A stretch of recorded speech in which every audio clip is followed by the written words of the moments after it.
আসসালামু আলাইকুম, বিসমিল্লাহির রহমানির রহিম। আজকে বেসিক স্টাডিজের ইংলিশের বাকি অংশ যেটা সেন্টেন্স নিয়ে আলোচনা করতেছিলাম সেটার একটু রিক্যাপ সহ বাকি অংশগুলো এবং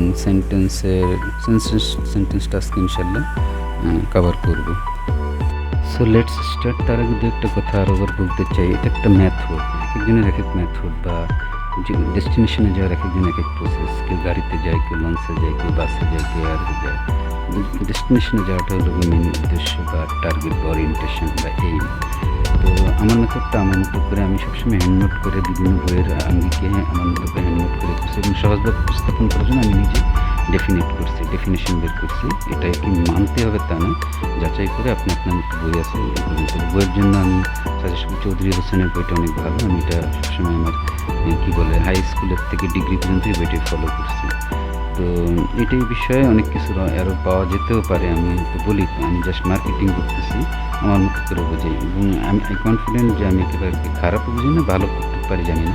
আফটার অল আমি একটা বাংলাদেশের স্বনামধন্য 5টা স্কুল দিয়ে একটা মিঠু বাংলা হাই স্কুল থেকে এসএসসি পাস করছি, সরকারি বাংলা কলেজ থেকে করছি। তো আমার একটু কনফিডেন্ট আছে।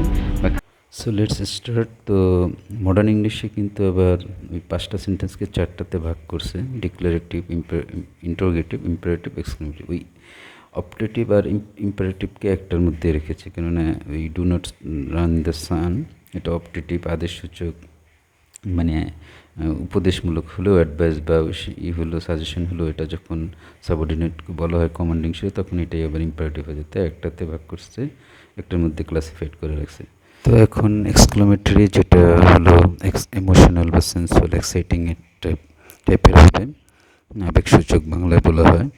তো এর কিছু ওয়ার্ড আছে, সিগনিফাইং ওয়ার্ড, যেমন এলাস, রে, হা, ও, হা, এগুলো। এবং অক্সিলারিগুলো শেষে হয়, অক্সিলারি শেষে এবং একটা এক্সক্লেম সাইন বসে, ফুল স্টপ আর একটা বাংলা দাড়ির মতো বসে আর কি। তো যেমন এখানে কয়েকটা example, the man has died, alas the man had died, এলাসের পরে এই ইন্টারোগেট এক্সক্লেম সাইন। তো এটা এক্সক্লেমেটরি চিহ্নের একটা সহজ উপায়। এলাস, হাই, ও, হা, এগুলো সবই। আর হলো শেষে অক্সিলারি, যেমন how beautiful the girl is, এটা কত সুন্দর। হোয়াট এ টাফ কোশ্চেন আর হোয়াট এ হার্ড কোশ্চেন, শেষে এক্সক্লেম সাইন, এটাও ইন্টারোগেটিভ এই এক্সক্লেমেটরির মধ্যে পড়ে। সরি, স্লিপ অফ টাং হচ্ছে। তো এখন আসছি, let's start sentence in structure and construction. Structure আর কনস্ট্রাকশন অনুযায়ী এটা থ্রি টাইপস হচ্ছে হয়, সিম্পল, কম্পাউন্ড, কমপ্লেক্স। তো সিম্পল তো সিম্পলি সাবজেক্ট ভার্ব অবজেক্ট, এটার স্ট্রাকচার মানে সেন্টেন্সের স্ট্রাকচার। তিনি এক্সাম্পল সেট করছি, the sun rises in the east, এটা সিম্পল একটা সেন্টেন্স, আমাদের কোনো একদম ফ্রেশ। আর কম্পাউন্ড হলো কম্বাইনিং টু ম্যাক্সিমাম সেন্টেন্সেস, সেটাকে কম্পাউন্ড বা যৌগিক শব্দ বাংলায় বলা হয়। এটার গঠন হলো subject 1 plus and but or